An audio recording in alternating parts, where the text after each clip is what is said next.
Assalamualaikum. Saya Muhammad Ashraf dari kumpulan 1 ingin membentangkan apakah itu kejurulatihan. First, jurulatih ialah seseorang yang membantu pemain untuk menyedari dan menemui potensi yang tersirat di dalam diri pemain itu untuk mencapai prestasi yang lebih tinggi. Jurulatih ini juga menekankan kepentingan perkembangan mental yang kental.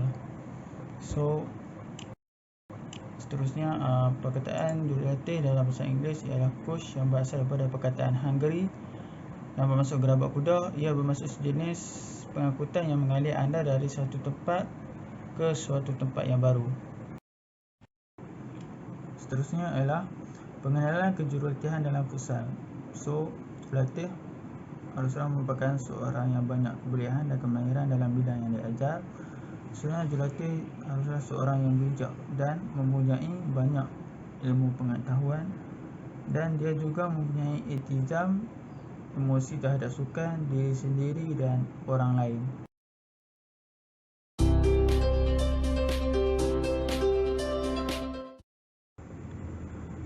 Antara sifat-sifat jurulatih ialah seorang jurulatih sentiasa merupakan seorang guru, walaupun seorang guru tidak semestinya seorang jurulatih.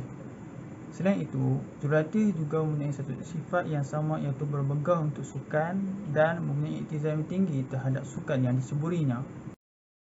Assalamualaikum dan salam sejahtera kepada coach. Nama saya Muhammad Haris bin Abdul Rahim. Nombor menteri saya 271593. Okey, sekarang saya akan membincangkan atau saya akan menghuraikan tentang kebolehan yang dimiliki oleh jurulatih. Okey, yang pertama sekali, bagi jurulatih, mereka haruslah mempunyai kemahiran untuk memahami bagaimana orang dewasa ini belajar. Sebagaimana kita tahu, orang dewasa ini mereka mempunyai pemikiran yang berbeza dengan kanak-kanak, dan penerimaan dan cara mereka untuk menerima maklumat juga berbeza. Oleh itu, seorang coach haruslah bijak untuk memahami bagaimana untuk menghantar maklumat daripada diri mereka kepada anak-anak buah mereka, supaya anak buah mereka itu dapat menerima dengan hati yang terbuka, dengan minda yang terbuka, dan dapat mempraktikkan ia. Yang kedua ialah mempunyai kemahiran untuk menganalisa. Sebagai contoh yang kita lihat, seorang coach ini dia mempunyai kemahiran untuk melihat tentang situasi sebelum, semasa dan selepas. Bagaimana coach, contohnya kita boleh melihat coach bola sepak. Coach bola sepak setiap habis perlawanan ataupun apabila hendak mengadakan perlawanan, hendak mengadakan pertandingan, mereka akan melihat taktikal dan membuat analisis tentang kemahiran ataupun taktikal yang digunakan oleh pihak lawan. Ini supaya mereka dapat mengatasinya dan mereka dapat menghadirkan kemenangan. Yang ketiga ialah kemahiran kaunseling. Sebagai seorang coach adalah sangat penting untuk mempunyai kemahiran kaunseling, kerana sebagaimana kita tahu, dalam perlawanan ada menang dan ada kalah. Apabila menang, okeylah, tapi apabila kalah, maka minda seseorang, fikiran seseorang itu akan lebih mudah cenderung untuk marah, untuk merasa sedih, merasa tertekan dan sebagainya. Jadi, dengan mempunyai kemahiran kaunseling, seorang coach ataupun jurulatih ini, mereka dapat meningkatkan kembali perasaan dalam diri anak-anak buah mereka supaya dapat mengawal emosi, dapat mengatasi tekanan, dan dapat menjadikan diri mereka lebih terkawal supaya emosi mereka menjadi lebih stabil dan menjadi lebih baik. Okey, yang terakhir ialah mahir dalam penggunaan bahan audio visual. Sebagai contoh yang kita tahu, seorang coach ini haruslah mahir supaya apabila mereka hendak menyampaikan sesuatu maklumat kepada anak-anak buah mereka tidak akan cepat bosan, kerana kita tahu mana kita ni sebagai manusia, kita akan lebih cenderung untuk tidak menumpukan sepenuh perhatian apabila kita terdedah dengan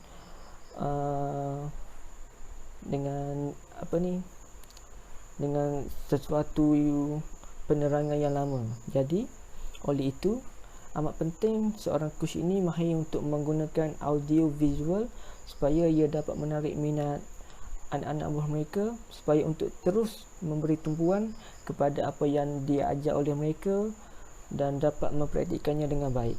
Okey, itu saja, sekian dari saya. Terima kasih. Ciri-ciri kejurulatihan futsal. Yang pertama, kecerdasan sukan.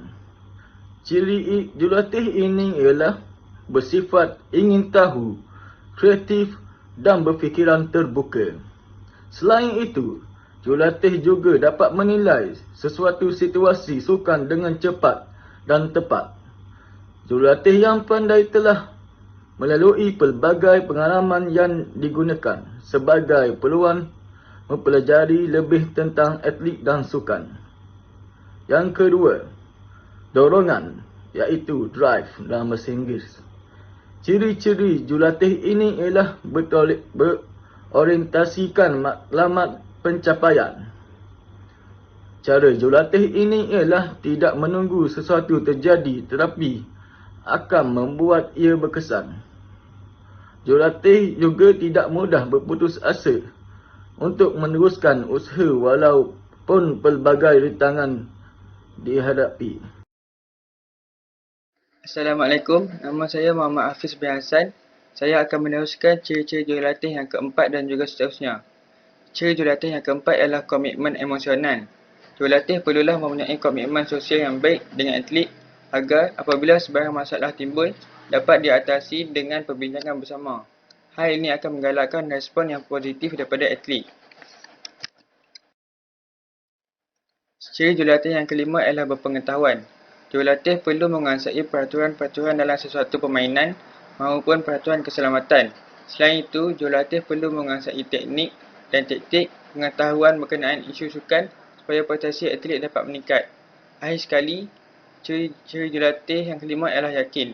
Seorang jurulatih yang mempunyai keyakinan diri yang tinggi akan dihormati oleh atlet. Hal ini memudahkan jurulatih memberi arahan. Assalamualaikum, nama saya Muhammad Hafiz bin Hassan. Saya akan meneruskan ciri-ciri jurulatih yang keempat dan juga seterusnya. Ciri jurulatih yang keempat ialah komitmen emosional. Jurulatih perlulah mempunyai komitmen sosial yang baik dengan atlet agar apabila sebarang masalah timbul dapat diatasi dengan perbincangan bersama. Hal ini akan menggalakkan respon yang positif daripada atlet. Ciri jurulatih yang kelima ialah berpengetahuan. Jurulatih perlu menguasai peraturan-peraturan dalam sesuatu permainan maupun peraturan keselamatan.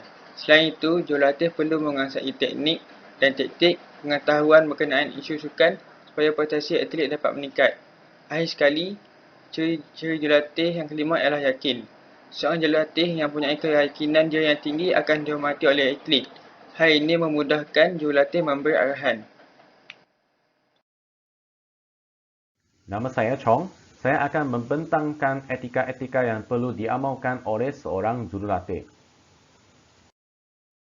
Etika kejurulatihan merupakan satu rangkaian prinsip atau nilai kemanusiaan yang diterima sebagai perlakuan biasa untuk sesebuah masyarakat ataupun kelakuan yang lazim. Terdapat dua jenis etika, iaitu etika profesion dan etika kendiri.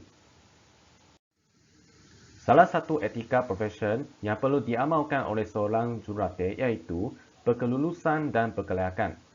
Seorang jurulatih yang berkelayakan mestilah mempunyai kelulusan dan kelayakan yang telah diakui oleh pihak tertentu sebelum menjadi seorang jurulatih.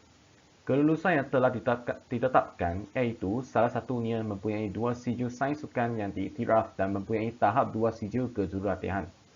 Selain itu, seorang jurulatih perlu juga berkelakuan baik. Jurulatih mestilah mengamalkan etika sebagai jurulatih dari aspek tingkah laku seperti percakapan, sikap dan sebagainya.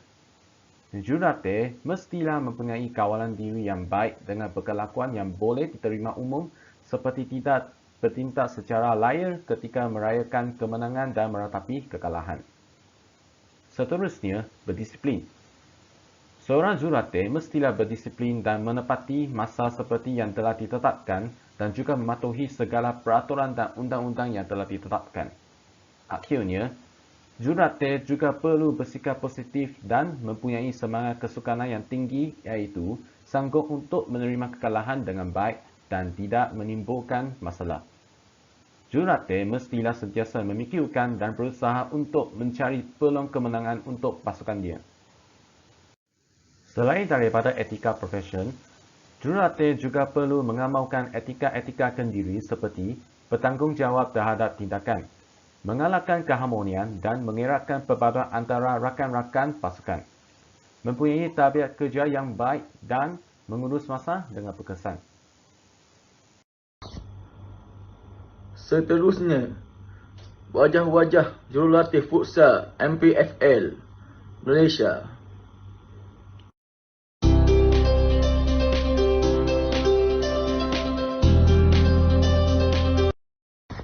Sebelum berakhirnya pembentangan kami, saksikanlah video taktikal atau formasi futsal.